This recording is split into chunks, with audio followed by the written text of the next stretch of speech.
तो आज का मेरा टॉपिक है पद परिचय, जिसका बहुत ज्यादा महत्व हो, चाहे वो 8th हो, 9th हो या 10th हो। गवर्नमेंट एग्जाम में भी इसका एक ना एक क्वेश्चन आता है और 10th में 2 या 3 नंबर का इसका एक क्वेश्चन आता ही है और ये बहुत इजी है। मैं आपको बहुत ही सरल भाषा में इसको बताऊंगी, आप लोग कभी भी गलती ही नहीं करेंगे पद परिचय निकालने में। सबसे पहले हम पद परिचय का अर्थ तो समझ लें कि क्या है, पद किसे कहते हैं, परिचय किसे कहते हैं। पद क्या होता है, वाक्य में जो प्रयुक्त शब्द है वो क्या है, पद है। जैसे मोहन गया,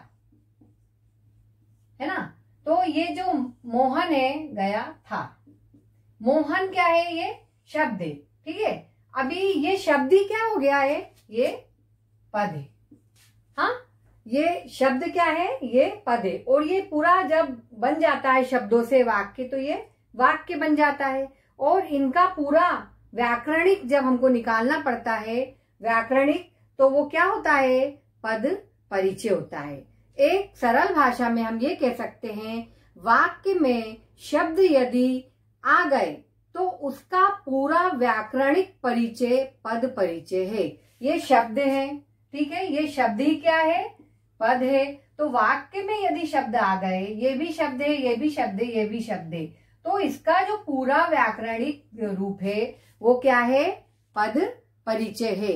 वो हमको निकालना होता है। इसके लिए हिंदी का व्याकरण आना बहुत जरूरी है। यदि आप मेरा पूरे वीडियो देखेंगे तो आपको मैं ये गारंटी देती हूँ कि पद परिचय निकालने में बिल्कुल तकलीफ नहीं होने वाली है। बहुत ही इजी भाषा में आपको समझ में आ जाएगा। कुछ जो रहते हैं पद परिचय में आवश्यक संकेत रहते हैं, वो जरूर याद रखना पड़ता है हमको, तो वो मैं आपको बता दूंगी, तो आप बहुत अच्छी तरह से समझ जाएंगे। यहाँ पर देखते हैं अपन कुछ आवश्यक संकेत पद परिचय की। सबसे पहले क्या है, संज्ञा है, ठीक है। संज्ञा के क्या देखना है, पहले भेद, संज्ञा के भेद, लिंग, वचन और कारक, ठीक है। अभी क्या है, सर्वनाम है, सर्वनाम के भी भेद या पुरुषवाचक है जो भी, फिर लिंग, वचन, कारक। अभी विशेषण है, विशेषण के भी भेद, लिंग, वचन। यहाँ पर ध्यान रखना, यहाँ ये विशेष है, ठीक है। विशेषण में क्या है, विशेष है। आप मेरा विशेषण का वीडियो देखेंगे तो आपको विशेषण में विशेष क्या है वो पता लग जाएगा, ठीक है। अभी क्रिया है, तो क्रिया में अकर्मक क्रिया है, सही सकर्मक क्रिया है, लिंग, वचन, कारक और कार है। अभी क्रिया विशेषण है, तो क्रिया विशेषण के पूरे भेद, ये सब आपको आना चाहिए, जब भी आप पद परिचय निकाल सकते हैं। इसके अलावा समुच्चय बोधक, संबंध बोधक और विस्मय आदि बोधक का भी ज्ञान हमको होना चाहिए। ये पूरे जो पॉइंट मैंने आपको बताए हैं यहाँ पर 5, ये सब आपको आना चाहिए, जब भी आप पद परिचय निकाल पाएंगे, ठीक है। अभी कुछ उदाहरण देखेंगे, उससे आपको बहुत अच्छी तरह स्पष्ट हो जाएगा पद परिचय के बारे में और आप गलत नहीं करेंगे। देखते हैं पहला उदाहरण, मोहन यहाँ 10वीं कक्षा में पढ़ता था। अब मोहन क्या है, संज्ञा है। कौन सी संज्ञा है, ये व्यक्तिवाचक संज्ञा है ना। मोहन क्या है, लड़के का नाम है। मैं सिर्फ अभी मोहन के बारे में बात कर रही हूँ, ये पूरा जो सेंटेंस है उसका एक एक शब्द मैं आपको बताऊंगी ताकि आपको पद परिचय निकालने में तकलीफ ना हो। यहाँ सिर्फ अपन ये मोहन के बारे में बात कर रहे हैं। मोहन है, संज्ञा है, व्यक्तिवाचक संज्ञा है, पुल्लिंग है, सिर्फ मोहन अकेला है यहाँ पर, तो एक वचन है, और मोहन करने वाला है तो मोहन कर्ता कारक है। हाँ, ठीक है। अभी ये अब दूसरा यहाँ, ये क्या है, स्थानवाचक क्रिया विशेषण है। यहाँ क्या है, स्थानवाचक क्रिया विशेषण है। अब 10वीं भी देख लेते हैं। 10वीं क्या है, विशेषण है। कौन सा वाला है, संख्यावाचक विशेषण है, क्योंकि 10वीं नंबर है तो संख्यावाचक विशेषण है। और 10वीं स्त्रीलिंग है, और 10वीं एक ही 10वीं है, बहुत सारी 10वीं नहीं है, एक ही 10वीं है तो एक वचन है। अब आपको इसमें डिफिकल्टी आए कभी कि 10वीं स्त्रीलिंग है या पुल्लिंग है, तो आप एक वाक्य बना लेना, रमेश 10वीं में पढ़ता है, अंकिता 10वीं में पढ़ती है। दोनों के लिए क्या आया, 10वीं आया ना। स्त्रीलिंग के 10वीं क्या हुआ, स्त्रीलिंग हुआ। क्यों? क्योंकि वो भी अंकिता 10वीं में पढ़ती है ना, तो क्या हुआ, 10वीं स्त्रीलिंग हुआ। अब देखो यहाँ पर कक्षा में, अब कक्षा में का पद परिचय कैसे निकलेगा? कक्षा क्या है, संज्ञा है, कौन सी है? क्यों? कक्षा से पूरी जाति का बोध हो रहा है, एक नहीं, जातिवाचक संज्ञा है। कक्षा भी स्त्रीलिंग है और ज्यादा कक्षा की बात नहीं हो रही, सिर्फ कक्षा लिखा है, कक्षाएं नहीं लिखा है, तो आप एक वचन लिखेंगे। मैंने आपको बताया ना, लिंग वचन कारक, लिंग वचन कारक और लिंग वचन का विशेष कारक और विशेष्य, वो भी ध्यान रखना है। ठीक है, अभी मैं क्या हुआ, मैं अधिकरण कारक है। यहाँ पर आपको पूरे कर्ता ने कर्म को करण से ये सब आना चाहिए, तो आपको मैं भी समझ में आ जाएगा।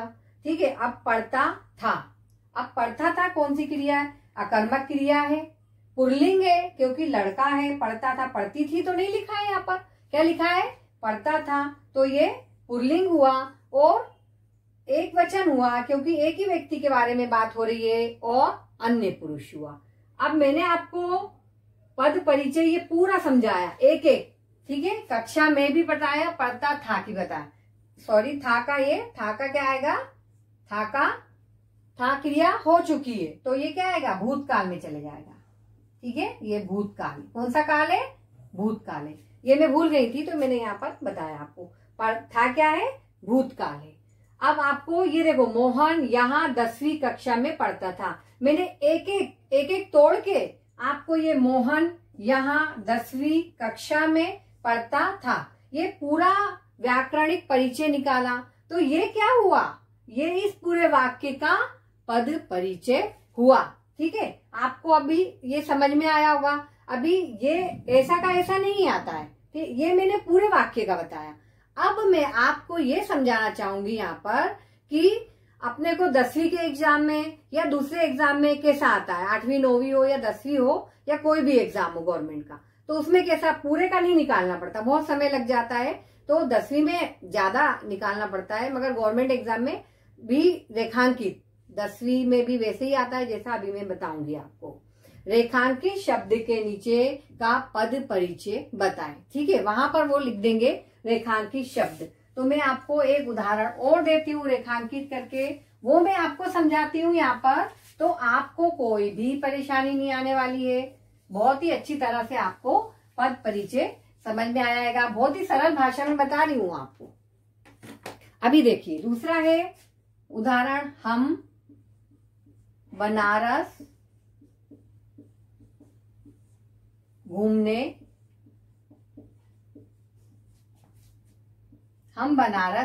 गए थे। ठीक है, ये आ गया।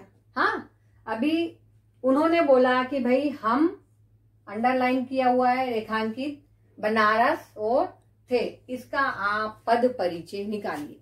तो कोई भी घबराने की जरूरत नहीं है आपको, बहुत इजी है, बहुत सरल है। मैंने आपको वो बताया, वो ही ध्यान में रखना, लिंग वचन कारक। ठीक है, हम क्या है? ये हम सर्वनाम है। पहला हम क्या है? सर्वनाम है।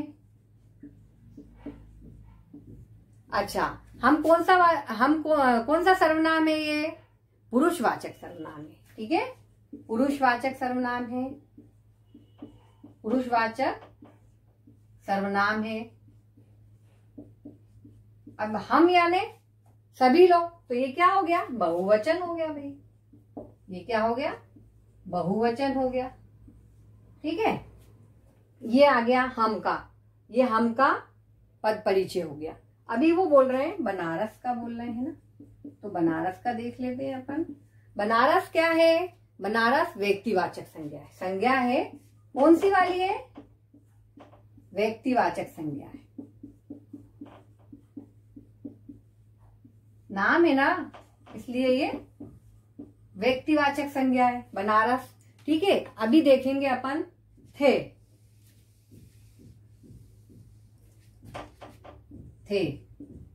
अभी कौन सा काल है? ये हो चुका, ये भूतकाल है। कौन सा काल है? ये हो चुका ना, ये काल, ये भूतकाल हो गया। तो हम सर्वनाम है। कौन सा सर्वनाम है? पुरुषवाचक सर्वनाम है और बहुवचन है। बनारस क्या है? संज्ञा है। कौन सी है? व्यक्तिवाचक संज्ञा है ये। और थे क्या है? भूतकाल है। ठीक है। अब आपने ये देखा, हम बनारस घूमने गए थे, तो ये रेखांकित के नीचे का मैंने ये आपको पद परिचय बताया है। अब आपको कोई भी समस्या नहीं होगी। क्यों? क्योंकि आपको सिर्फ क्या याद रखना है? लिंग वचन कारक। ये वो जो मैंने आपको शुरू में एक नियम बताया था वो ही याद रखें और उसके हिसाब से आप आपका सेंटेंस का, वाक्य का पद परिचय निकाल सकते हैं। ठीक है। अभी मैंने आपको ये पद परिचय निकालना सिखाया। ठीक है। अब आपको बहुत ही अच्छी तरह समझ में आया होगा। ये पद परिचय बहुत इजी है। इसके लिए मेरे आप पिछले वीडियो देखें तो आपको संज्ञा, सर्वनाम, क्रिया, विशेषण सब कुछ समझ में आ जाएगा, सकर्मक, अकर्मक क्रिया, और उससे आप बहुत ही आसानी से इसको निकाल पाएंगे। ठीक है। तो अब आपको क्या करना है? मेरे चैनल को सब्सक्राइब करना है, लाइक करना है और शेयर करना है। वो कहते हैं ना कि किसी भी व्यक्ति की सफलता के पीछे किसी और का हाथ होता है ना? तो मेरी सफलता के पीछे आप सभी का हाथ है, जो मेरे सब्सक्राइबर हैं। जब भी तो मैं आगे बढ़ रही हूँ, है ना? तो आप मेरा साथ देंगे, मुझे इनकरेज करेंगे, तो मैं आगे बढ़ती रहूंगी ऐसे ही। Okay, bye, take care.